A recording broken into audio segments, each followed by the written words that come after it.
sets us free.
Selamat malam, shalom. Ya, teman-teman pemuda yang dikasihi dan diberkati Tuhan, di minggu ketiga bulan November, tidak terasa kita sudah berada di akhir program pelayanan secara khusus ibadah kategorial di minggu ini, dan sesuai jadwal yang diberikan oleh pengurus Persekutuan Pemuda Jemaat Maranatha, kita boleh bersama ada dalam perenungan dalam satu persekutuan ibadah saat ini. Minggu ini kita ada dalam tema kuasa Allah lewat pujian yang benar. Ya, kalau teman-teman sekalian hadir dalam ibadah minggu kemarin, ya, di 3 gedung tempat ibadah dalam tema yang sama, membahas bagaimana kuasa Allah lewat pujian yang benar. Di sana kita mendapatkan sebuah perenungan akan pujian yang dibawakan dengan sungguh dan benar, maka kita akan mendapatkan perubahan dalam kehidupan kita. Kuasa Allah akan bekerja lewat pujian yang sungguh dan benar itu. Nah, pada saat ini sebuah nyanyian yang disampaikan oleh Daud sebagai bentuk ungkapan syukurnya. Kalau kita melihat ayatnya yang pertama, di sana sebuah mazmur, ya, sebuah pujian, mazmur ucapan syukur atas keselamatan besar yang telah dikerjakan Allah bagi kita. Dan mazmur ini dituliskan pada peristiwa pentabisan rumah atau istana dari Raja Daud. Nah, Lembaga Alkitab Indonesia menerjemahkan bait suci. Mengapa? Karena rumah atau istana yang didiami oleh Daud itu proses pembangunannya seperti bait suci, didirikan dalam upacara yang kudus. Semua bahan-bahan bangunan itu juga lewat proses pengudusan, sehingga mengapa Lembaga Alkitab Indonesia menerjemahkan nyanyian itu disampaikan untuk pentarusan bait suci. Nah, Bapak Ibu Saudara yang dikasihi berkati Tuhan, kuasa Allah lewat pujian yang benar. Mari bersama kita merenungkan bait demi bait nyanyian yang disampaikan oleh Raja Daud ini. Kita akan melihat di sana bagaimana pekerjaan Allah atau kuasa Allah dinyatakan. Ayatnya yang kedua dan sampai ayatnya yang keempat, di sana Daud memuji Allah atas keselamatan yang dikerjakan Allah baginya. Aku akan memuji Engkau ya Tuhan, kata Daud, sebab Engkau telah menarik aku ke atas dan tidak memberi musuh-musuhku bersukacita atas aku. Daud sadar bahwa kemenangan, kelepasan itu ditemukan karena Allah. Sehingga Daud memuji Allah, Daud mengakui pekerjaan Allah, Daud menyatakan kuasa Allah itu dalam pujian yang disampaikan. Tuhan Allah, kepadamu aku berteriak minta tolong, dan Engkau telah menyembuhkan aku. Nah, Mazmur ini juga ditafsirkan sepertinya Daud baru sembuh dari sakit yang mematikan, sehingga dia merasakan kesembuhan yang dia terima itu juga berasal dari Allah yang biasa, berasal dari Allah yang mempunyai kuasa akan kehidupan setiap manusia. Dan dia mengakui itu dalam pujiannya. Ayatnya yang keempat, Tuhan, Engkau mengangkat aku dari dunia orang mati, Engkau menghidupkan aku di antara mereka yang turun ke liang kubur. Nah, kalau kita melihat judul dari perikop ini, nyanyian syukur karena selamat dari bahaya, ini dapat menjelaskan kepada kita bahwa sebelumnya Daud ada dalam keadaan yang tidak baik-baik saja, mengancam kehidupannya. Mungkin dia menurut Daud dia sudah dekat dengan mati, tapi karena keselamatan yang Allah berikan, maka Daud mengakui Allah dalam pujiannya itu, yaitu dia berkata, Engkau menghidupkan. Ia menghidupkan, Allah menghidupkan Daud, dan itulah Allah yang Daud sembah. Ayatnya yang kelima sampai ayatnya yang keenam, di sini Daud mengajak orang lain untuk juga memuji Allah dan mendorong agar orang lain percaya kepada Allah. Daud mengatakan dalam pujiannya, nyanyikanlah mazmur bagi Tuhan, hai orang-orang yang dikasihinya, dan persembahkanlah syukur kepada namanya yang kudus. Sebab sesaat saja ia murka, tetapi seumur hidup ia murah hati. Sepanjang malam ada tangisan, menjelang pagi terdengar sorak-sorai. Ayat yang kelima, dia mengajak untuk memuji, menyanyikan syukur, menyanyikan mazmur bagi Allah. Itu ayatnya yang kelima.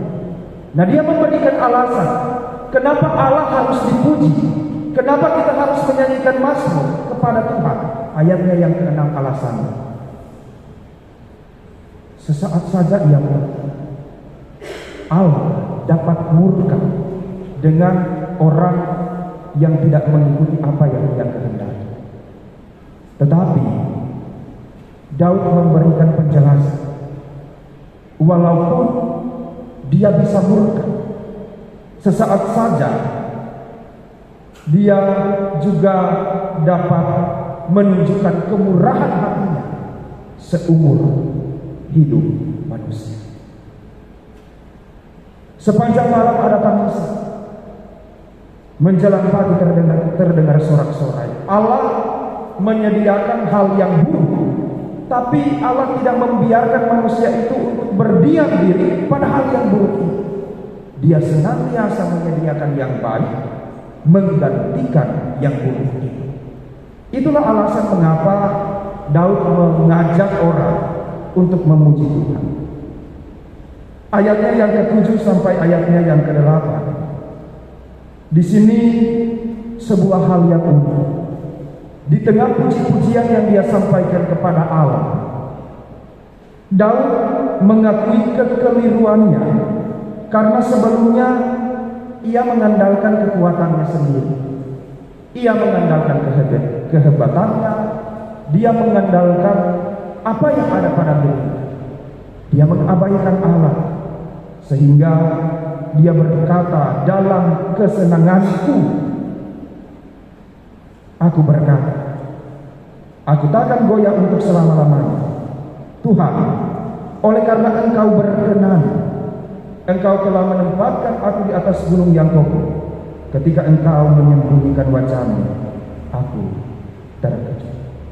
Nah, dalam keadaan yang sebelumnya dia mengandalkan diri sendiri, kemudian Allah menyatakan kuasanya kepada Daud lewat peristiwa-peristiwa yang memilukan, lewat pergumulan-pergumulan, maka di sana dia terkejut bahwa wah, ternyata ketika saya mengabaikan Allah, hal yang tidak baik yang akan saya timpa. Sehingga dia berkata, karena Tuhanlah, maka dia tidak akan goyah. Dan Tuhanlah yang berkenan menempatkan dia pada gunung yang kokoh. Ayat yang ke-9 sampai ayat yang ke-11. Daud mengingat kembali doa keluhan yang pernah disampaikan pada waktu dia ada dalam kesesatan. Sehingga dalam pujiannya ini dia berkata, kepada Tuhan aku berseru dan kepada Tuhan aku memohon. Ayat 10, sebuah permohonan dari Daud agar ia dimenangkan, agar dia dilepaskan dari persoalan.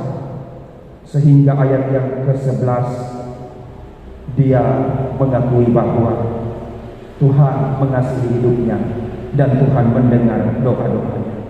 Tuhanlah yang menjadi penolongnya. Teman-teman yang dikasihi dan diberkati Tuhan, Bapak Ibu Saudara,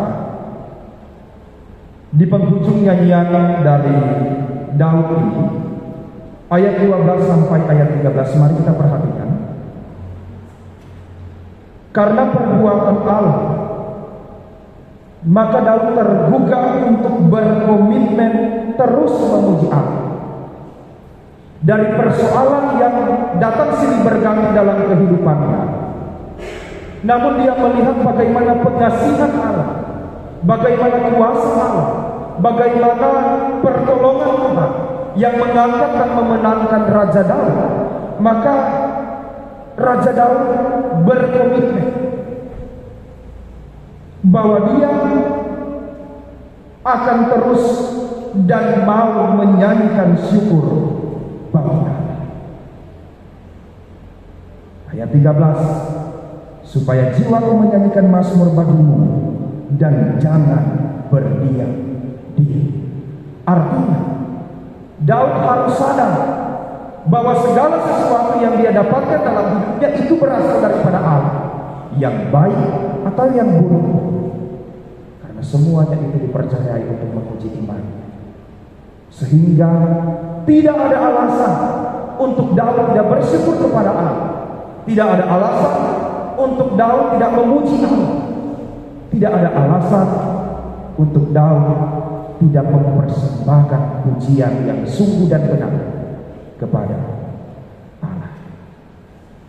Bapak Ibu Saudara, teman-teman, sebuah pujian yang disampaikan oleh Raja Daud ini karena selamat dari bahaya, mau menyampaikan kepada kita bagaimana kuasa Allah. Dan kuasa Allah itu terlihat dalam pujian dari Raja Daud. Melihat mazmur pujian ini, mari kita secara pribadi, kita masing-masing mengingat perbuatan Allah dalam kehidupan kita. Keselamatan apa yang pernah saya dan teman-teman dapatkan dari Allah? Sebelum kita mengingat keselamatan itu, mari coba kita mengingat masalah, tantangan, persoalan, bahaya, malapetaka, hal yang buruk yang pernah kita alami. Mari sejenak kita merenungkan hal-hal yang tidak baik,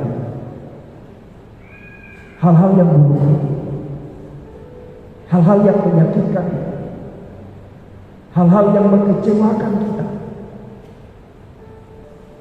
Entah itu sakit, kecelakaan, masalah-masalah dalam hubungan, atau dalam keluarga, dan lain-lain.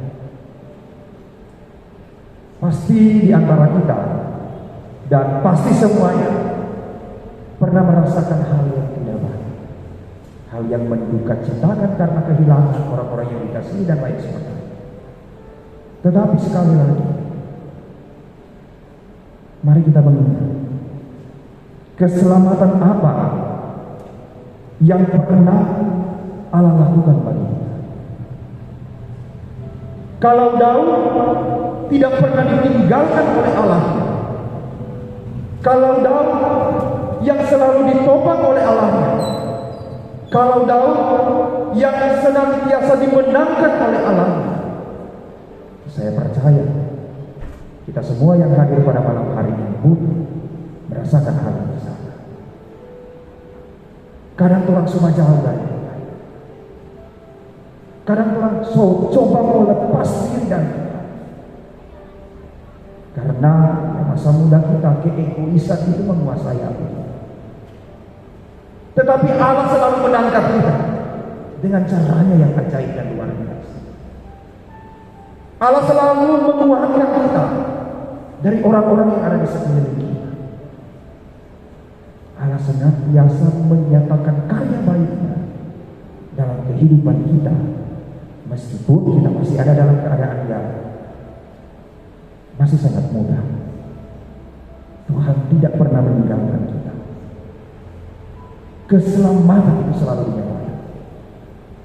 Dia selalu menunjukkan kesetiaan di tengah-tengah ketidaksetiaan kita. Tapi kita harus ingat, Dia juga Allah yang murka